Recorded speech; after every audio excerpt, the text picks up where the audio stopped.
Bienvenue dans Spécial Report. Aujourd'hui, nous avons l'honneur d'accueillir le président ukrainien Volodymyr Zelensky. Monsieur le Président, merci infiniment de vous joindre à nous aujourd'hui, surtout en cette journée importante. Après votre rencontre avec le président Trump, il a déclaré que vous aviez manqué de respect non seulement à lui, mais aussi au vice-président et au peuple américain lors de votre réunion dans le bureau ovale. Quelle est votre réaction à ces remarques? Pensez-vous avoir agi de manière irrespectueuse et envisagez-vous de présenter des excuses? Je vous remercie beaucoup.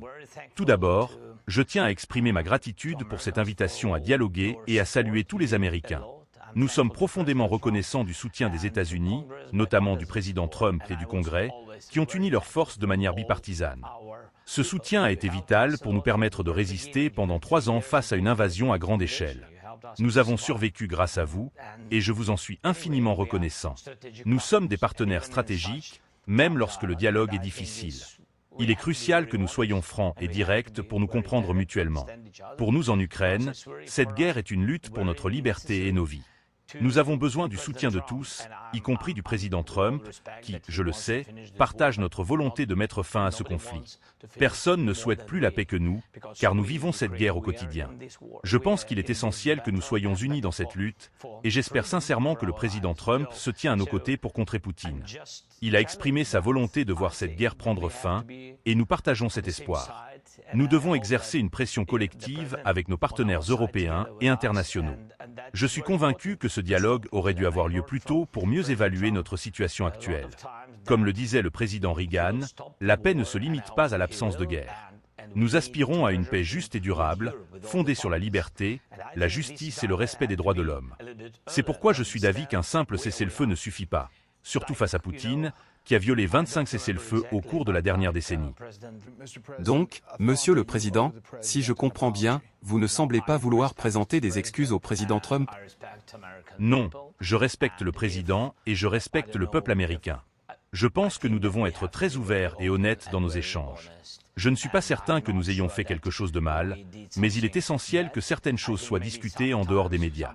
Bien que je respecte la démocratie et les médias libres, il y a des aspects que nous devons prendre en compte pour bien comprendre la position de l'Ukraine et des Ukrainiens. C'est cela, le plus important. Nous sommes des partenaires, et c'est pourquoi nous devons être justes et libres. On m'a dit que vous aviez suggéré aux législateurs du Capitole et à la Maison-Blanche de consacrer cette journée à un accord sur les minéraux et un accord économique, puis de signer cela et de laisser les négociations progresser sur les garanties de sécurité. Est-ce vrai? Oui, j'ai dit que nous devrions signer ce document, car cela marquerait une première étape vers les garanties de sécurité. Cependant, ce n'est pas suffisant à mes yeux. Peut-être que je n'ai pas tous les détails, c'est pourquoi je voulais en discuter avec le président. Il a un plan pour stopper Poutine, et nous devons le partager. Un cessez-le-feu sans garantie de sécurité serait trop risqué pour notre peuple. En tant que président d'un peuple qui lutte depuis 3 ans, nous voulons simplement entendre que l'Amérique est à nos côtés, pas avec les Russes. C'est cela, tout ce que nous demandons. Mais ce document sera la première étape vers les garanties de sécurité. Il est essentiel que l'Europe reste de notre côté, car ils sont d'excellents alliés des États-Unis. Nous ne pouvons pas nous permettre de perdre l'Europe, qui désire aussi connaître les prochaines étapes. Nous devons être ouverts et comprendre comment arrêter cette guerre.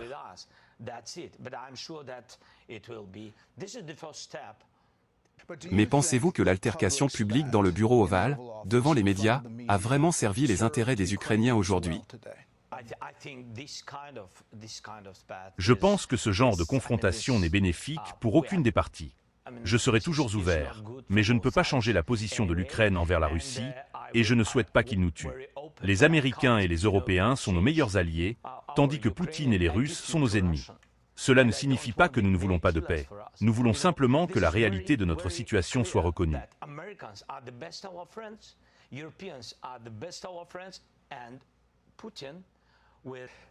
Le président Trump est convaincu que vous ne signerez jamais d'accord avec Vladimir Poutine. A-t-il raison? Non, je pense que l'Ukraine veut la paix, et nous l'obtiendrons. Nous aurons des négociations, cela ne fait aucun doute, mais cette paix doit être juste et durable. Cela signifie que nous devons être forts à la table des négociations. L'Ukraine et la Russie, en tant que parties prenantes dans cette guerre, doivent être présentes, tout comme les États-Unis et l'Europe. Nous sommes prêts pour la paix, mais nous devons être en position de force. Cela implique de savoir que notre armée est forte que nos alliés sont avec nous et que nous avons des garanties de sécurité. Est-ce que je me trompe? En quittant la Maison-Blanche aujourd'hui, le président Trump a déclaré « Il veut continuer à se battre, se battre, se battre. Il veut revenir tout de suite, mais je ne peux pas faire ça. » Qu'en pensez-vous? Voulez-vous continuer à vous battre? Voulez-vous la paix? Et si vous aviez la possibilité de retourner immédiatement à la Maison-Blanche, le feriez-vous? Non. Tout d'abord, nous voulons la paix. C'est pour cela que je suis aux États-Unis, que j'ai rendu visite au président Trump, et je le remercie à nouveau pour son invitation. L'accord sur les minéraux est une première étape vers les garanties de sécurité et rapproche la paix. C'est pourquoi je suis ici. La situation est difficile, et pour vraiment la comprendre, il faut être en Ukraine. Vous l'avez vu, Brett, vous y avez été, et je vous en remercie. Il est essentiel de comprendre ce qui se passe là-bas. Je respecte profondément nos soldats et notre peuple, nos civils qui soutiennent nos guerriers. Je ne peux pas simplement dire « arrêtez ». Personne ne s'arrêtera tant que nous aurons peur que Poutine revienne demain. Nous voulons une paix juste et durable, avec des garanties de sécurité. J'ai évoqué l'OTAN comme la voie la plus rapide, mais tous les pays ne sont pas de notre côté. Si l'OTAN ne fonctionne pas, nous construirons notre propre version en Ukraine. C'est ma position. Les Européens sont prêts à envoyer des contingents, des troupes sur notre sol. Les États-Unis pourraient également aider, garantir leur soutien avec l'Europe. L'Europe est forte, elle est devenue plus forte, mais elle veut aussi des alliés comme les États-Unis. C'est ce que je dis. Ce n'est pas seulement ma question, Brett. C'est la question de tout notre peuple.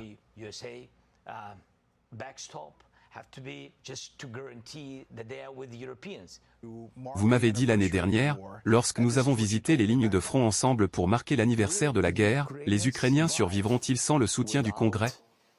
Que répondez-vous à cela aujourd'hui?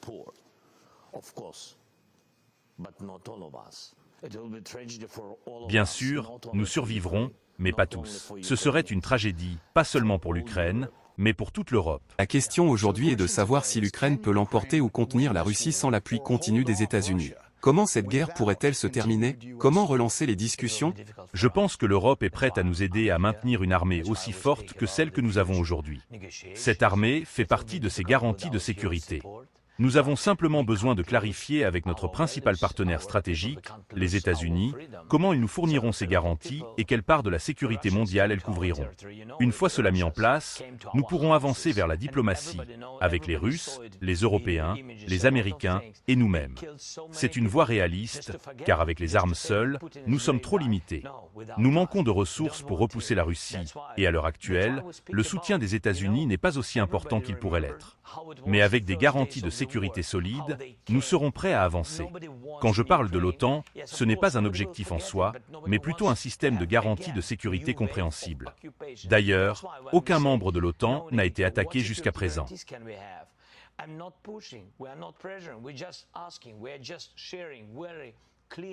Le sénateur Lindsey Graham, républicain de Caroline du Sud, a été un grand défenseur de vous et de l'Ukraine. Il a dit ceci aujourd'hui après la réunion, « Je n'ai jamais été aussi fier du président. J'étais très fier de J.D. Vance qui défendait notre pays.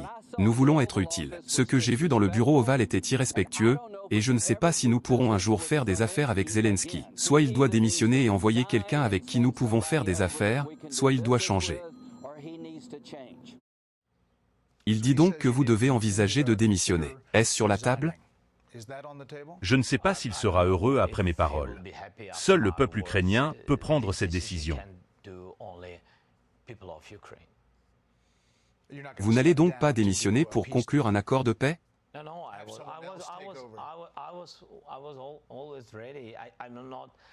Non, j'ai toujours été prêt. Je ne suis pas sûr que ce soit une bonne idée. Je veux dire, de telles propositions, mais de toute façon, j'ai toujours dit, si les États-Unis soutiennent l'OTAN, alors je pense que c'est suffisant pour l'Ukraine. Je pense donc que j'ai fait tout ce que j'avais à faire. Et si quelqu'un n'est pas content de moi, d'accord, mais entre nous.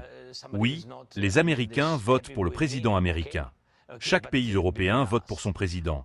Et seuls les Ukrainiens, avec tout le respect que je dois à l'INSEE, si je peux dire l'INSEE, nous nous connaissons, oui, et seuls les Ukrainiens votent pour leur président. Le sénateur démocrate Chris Murphy du Connecticut a posté ceci, « Ce qui vient de se passer dans le bureau ovale était une embuscade planifiée visant à aider un dictateur russe brutal et à nuire à la sécurité de l'Amérique. Trump est devenu le chien de poche de Poutine, et la puissance mondiale de l'Amérique s'affaiblit à mesure que l'Amérique se range du côté des dictateurs plutôt que de la démocratie. Quelle honte! Pensez-vous que la confrontation dans le bureau ovale aujourd'hui était préméditée, comme le suggère le sénateur Murphy? Je ne sais pas. Vous ne savez pas. Vous pensez peut-être? Je ne sais pas. Je pense que non. Je pense que c'était juste une situation vraiment difficile parce que nous avons été très ouverts, très directs.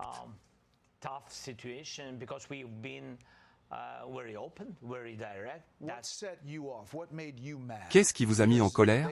Parce qu'ils ont dit que votre ton et votre humeur les ont mis en colère. Il ne s'agit pas d'être en colère. Il ne s'agit pas, Brett, comment dire?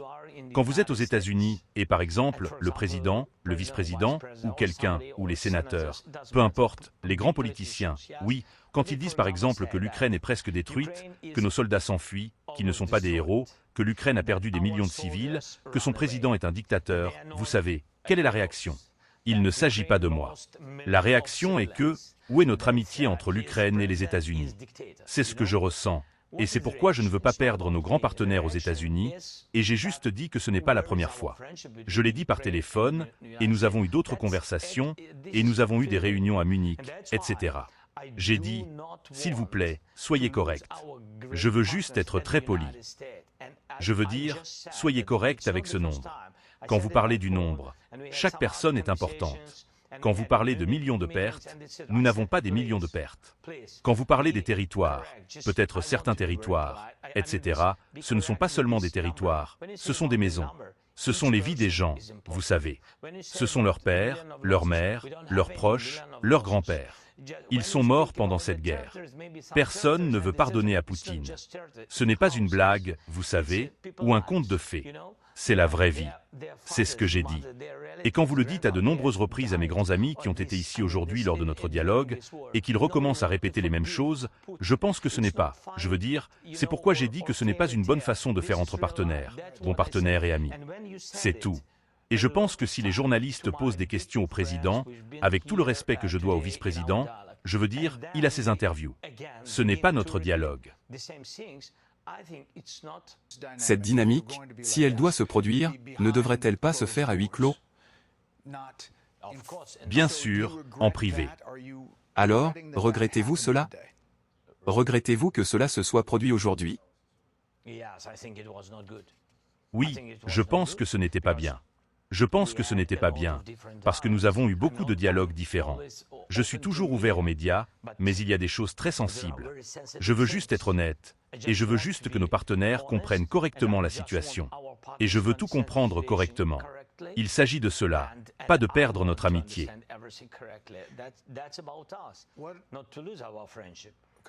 Encore quelques points. Quelles sont les prochaines étapes dans votre esprit? Ici, nous sommes aujourd'hui. Quelles sont les prochaines étapes? Je pense que, je le pense, les États-Unis voulaient cet accord, beaucoup, et nous n'étions pas contre cet accord. Mais nous voulions comprendre quelle part des garanties de sécurité cet accord prendra, et quelles sont les prochaines étapes. Juste pour comprendre à nouveau pour notre peuple. Pendant la guerre, ce que vous n'aimez pas, même parfois vous détestez, c'est les surprises. C'est compréhensible. Beaucoup de choses terribles que cette guerre nous a apportées. Donc nous ne voulons pas de surprises. Oui, c'est pourquoi nous voulons être très justes avec nos partenaires. Et je pense que cet accord, il a été préparé par des équipes, ce n'était pas simple pendant des semaines, et maintenant il est prêt. Je pense qu'ils doivent le signer. Les pays doivent le signer. Les ministres doivent le signer. C'est tout. Je ne sais pas quand ils le feront. Cela dépend exactement de la partie américaine. L'accord sur les minéraux ne comportait donc pas de garantie de sécurité. C'est une partie. Les garanties de sécurité. C'est une partie de l'infrastructure des garanties de sécurité. Parce que par exemple, le président Trump a dit que je pense que si nous sommes présents dans certaines productions, etc., dans les minéraux, Poutine ne viendra jamais sur ce territoire où nous sommes. Et je lui ai dit, ne faites pas confiance à Poutine. Pourquoi avoir dit cela? Parce que ce n'est pas, je veux dire, nous respectons et croyons en la force des États-Unis, mais je lui ai dit que nous avions plus de 20 entreprises, des entreprises américaines, de grandes entreprises sur le territoire de l'Ukraine, et nous avions des bureaux, même sur des territoires temporairement occupés. Pour Poutine, cela n'a pas d'importance. Que ce soit une entreprise américaine, européenne ou ukrainienne, Cela n'a pas d'importance. Il est venu et l'a occupé. C'est ce que j'ai dit. Je pense que c'est une excellente idée de renforcer l'Ukraine et de faire des affaires entre deux pays, de créer des emplois supplémentaires pour les deux pays, mais ce n'est pas juste cela qui nous sauvera.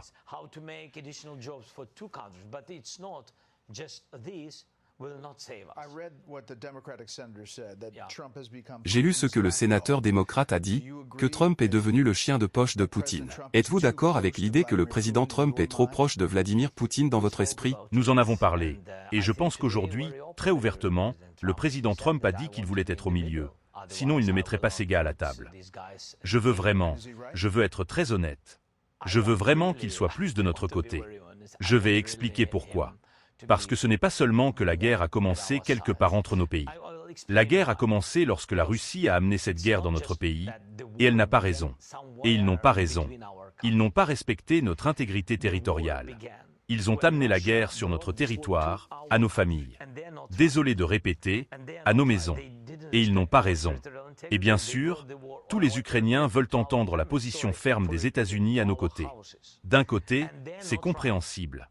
De l'autre côté, il veut trouver un moyen de dialoguer avec Poutine, mais il a toujours dit, et je m'en souviens, il a toujours dit la paix par la force. Et c'est pourquoi je pense qu'il est fort. Les États-Unis sont forts. Les deux parties sont ensemble sur cette question. Les deux parties sont toujours ensemble contre la Russie. Vous êtes très fort pour prendre des mesures fortes contre Poutine. Les Américains s'inquiètent de savoir où est allé l'argent. Y aura-t-il une comptabilité très rigoureuse de l'endroit où l'argent est allé? Il semble qu'il y ait une question de savoir s'il y a de la corruption ou si des équipements militaires ont été vendus. Non, ce ne peut pas être le cas. 100 milliards d'euros que nous avons reçus pendant 3 ans. 183 des États-Unis. Non, sur le papier, dans les documents, oui, mais nous avons en fait, parce que 67 sont venus comme des armes, ils sont venus par la frontière, ils ont été vérifiés et fixés par tout le monde, et nous l'avons partagé à plusieurs reprises avec la partie américaine, et 31,5, c'était un soutien financier direct au budget. Là encore, c'est très ouvert, c'est numérisé, c'est ouvert, gratuit, et s'il vous plaît, si quelqu'un veut le vérifier à nouveau, nous sommes très ouverts à cela. Dernière chose, Monsieur le Président, pensez-vous que votre relation avec Donald Trump, le président Trump, après aujourd'hui, peut être sauvée, peuvent être restaurées?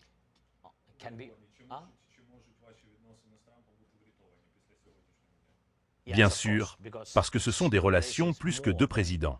Ce sont des relations historiques, des relations fortes entre nos peuples, et c'est pourquoi j'ai toujours commencé par remercier votre peuple, de la part de notre peuple, et c'est le plus important. Et bien sûr, reconnaissant au président, et bien sûr au Congrès, mais tout d'abord à votre peuple. Votre peuple a aidé à sauver notre peuple. Le peuple d'abord, les droits de l'homme d'abord. C'est très, très important, et nous en sommes reconnaissants, et désolés pour cela. Je veux dire, nous voulions beaucoup avoir des relations solides, et je compte beaucoup sur le fait que nous l'aurons.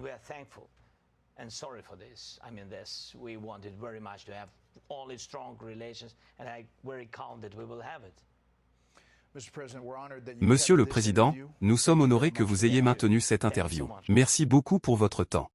Merci à vous. Merci beaucoup.